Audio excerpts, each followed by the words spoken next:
Bonjour mes chers élèves, notre séance d'aujourd'hui sera consacrée à la lecture. D'accord mes chers élèves, l'unité toujours 4 dans le thème s'organiser. Notre texte de lecture intitulé Le clan des sept se réunit.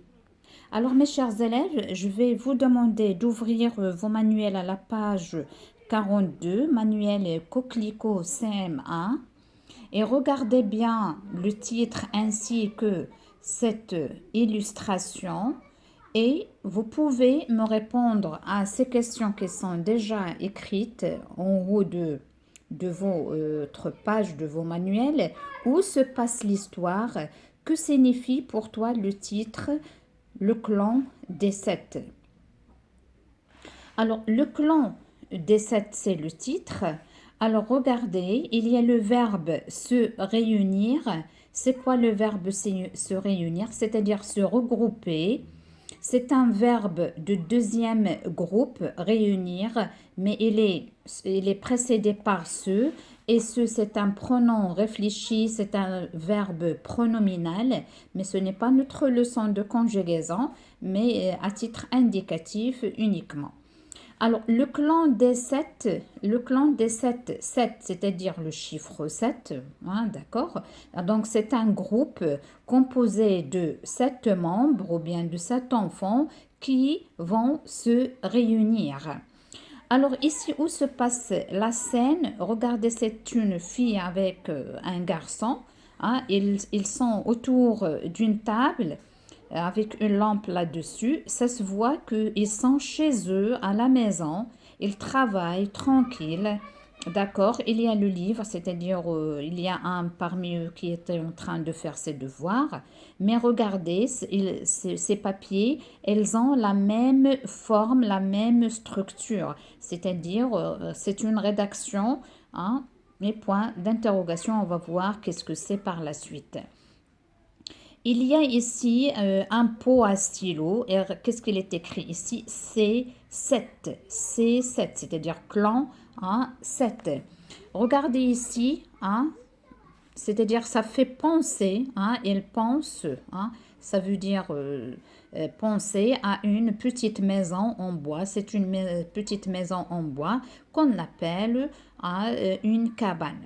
Alors mes chers élèves, je vais lire le texte après avoir que vous le lisiez, j'ai dit 2 fois ou bien 3 fois, et par la suite, suivez ma lecture.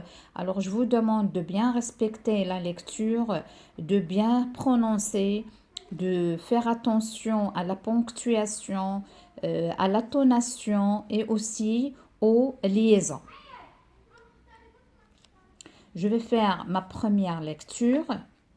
Le clan des sept se réunit.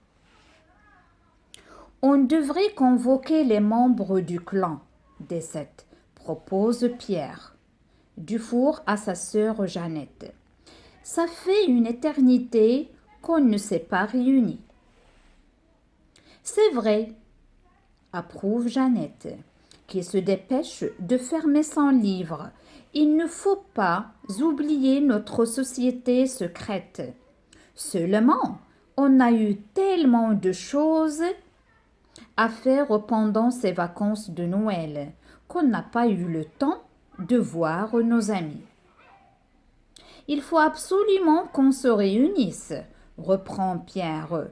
Ça ne sert à rien de faire partie d'un clan si on ne se réunit jamais. Envoyons des convocations.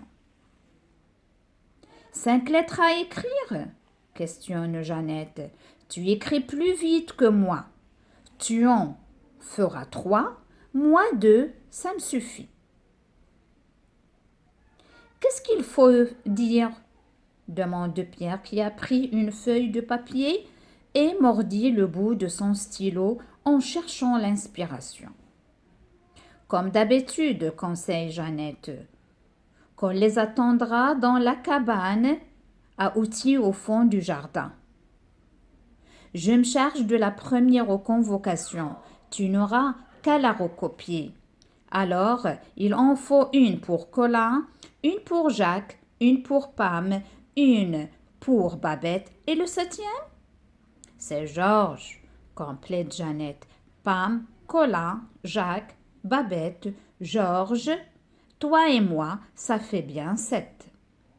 Le clan des 7 est la société secrète fondée par Pierre et Jeannette. C'est très drôle d'en faire partie, d'avoir un mot de passe et de porter un badge avec ces 7 inscrits dessus.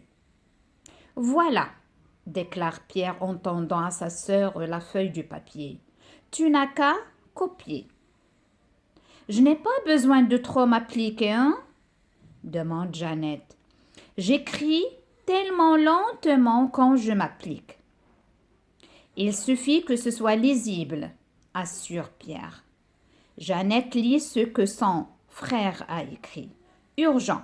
Une réunion de clan des 7 aura lieu demain matin à 10h dans la cabane au fond de notre jardin. Mot de passe exigé. C'était quoi notre dernier mot de passe? Interroge Jeannette avec inquiétude. Je l'ai oublié, ça fait si longtemps qu'on n'a pas eu de réunion.